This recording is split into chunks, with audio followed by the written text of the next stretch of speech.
What's going on, everyone? My name is Marco Hanna from PhoneDog.com, and this is the Sony Xperia Z1s. This is the same phone that we looked at CES 2014, and Sony was kind enough to give us a review unit before this is available on January 22nd. Now, this is going to be a T-Mobile exclusive starting January 22nd for $0 down with their Simple Choice plan, or you could buy this outright for $528, basically just outright in full. So the Xperia Z1s basically looks identical to a Sony Xperia Z1, other than the lack of the stainless steel band that's on the Z1. Now, this was a request from T-Mobile. It's because of the cell service, basically, because this is going to be running on LTE 20+20. And I actually used it at the T-Mobile event, and it was really, really fast, like 100 megabits down per second, which is mind-bogglingly fast for LTE. So on the front here, we still have the same 5-inch 1080p display. It's their Trilumious display. Basically, just a bunch of fancy words to make sure it looks really good. Now, in the unboxing video, it looked washed out. That was mainly because of the light hanging above us. We're currently in a hotel room, so the lighting is not the best, but that means the screen can look really, really good on the camera. Now, other part of that display is there's actually a permanent screen protector that's on the glass on the display. You'll never notice it, but it is kind of a little bit more rough, or maybe a little bit more texture on the display other than just, say, a glass panel on an iPhone. On the back, you still have the same 20.7 megapixel G lens. This has the EXMOR RS mobile sensor, basically lifted right out of their, I guess, Coolpix range, or not the Coolpix range, what are they called? The CyberShot range, there we go. Basically, this takes really good photos. They're not the best ones I've seen so far. These are just ones I've taken in Las Vegas, or just around the area that I'm in currently, but a very good camera lens on the back here. And basically around the phone here we have a micro USB port here for charging. Now all these are under protective covers because it is IP58 rated, which means it will be waterproof to, I guess, 4.9 feet is what, or maybe he's product marketing manager at Sony, Steven Sneeden from Sony. He said that it was waterproof to up to 4.9 feet. Over here we have a micro SD card slot, and you have a port for docking. On the right side we have a funny little tray for your SIM card. Now this is a flexible SIM card tray. It is one of the largest pains in the world to put your SIM card in here. It is really, really difficult. You have your on-off switch. It actually looks really beautiful. I love this button. You have your volume rocker, which is kind of tiny and still pretty close to the on-off switch and the sleep-wake button. And you have your dedicated camera switch and then a place to put your lanyard. I'm not sure whoever has their phone on their lanyard, maybe if you're going canoeing or something. Even with the plastic band on the phone feels pretty solid in the hand. I mean, the glass panel on the front and the back make it feel really solid. It's not a phone I would like to drop by any way.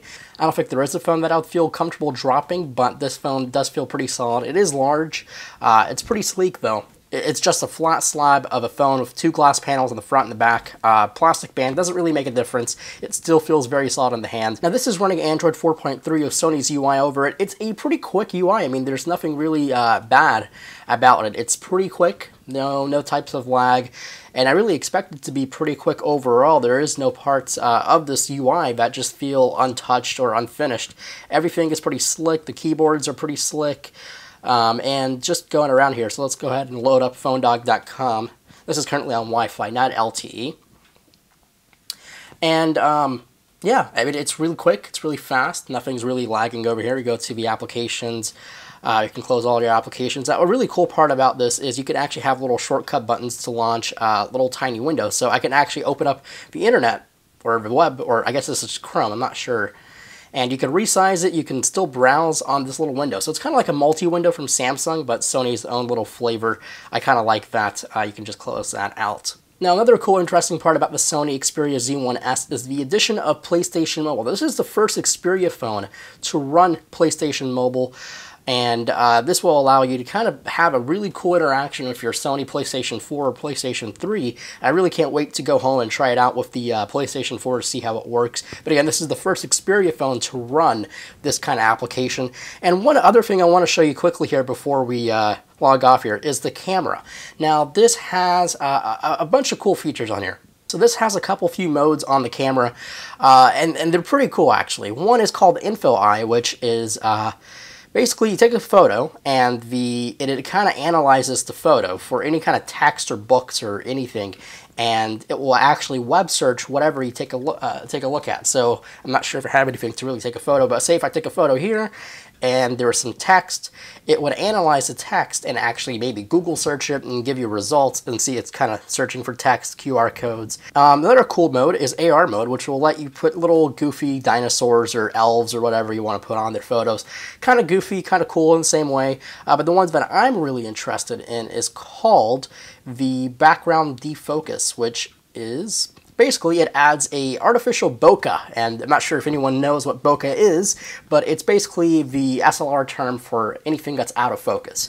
So I can take a photo and actually artificially defocus it. I have seen it in practice. It's not extremely brilliant in my opinion. It's pretty cool, kind of a gimmicky thing. Yet again, it's still a really cool addition, and I mean, again, it's a good addition to have on a camera as good as this one. So this has just been a quick hands-on of the Sony Xperia Z1s. More to come on the Sony Xperia Z1s here at PhoneDog.com and YouTube.com/PhoneDog, so make sure to stay tuned. I hope you guys enjoyed the CES 2014 coverage. I sure did. There's a lot of running around. But my name is Marco Hanna from PhoneDog.com, and I'll see you guys in the next video.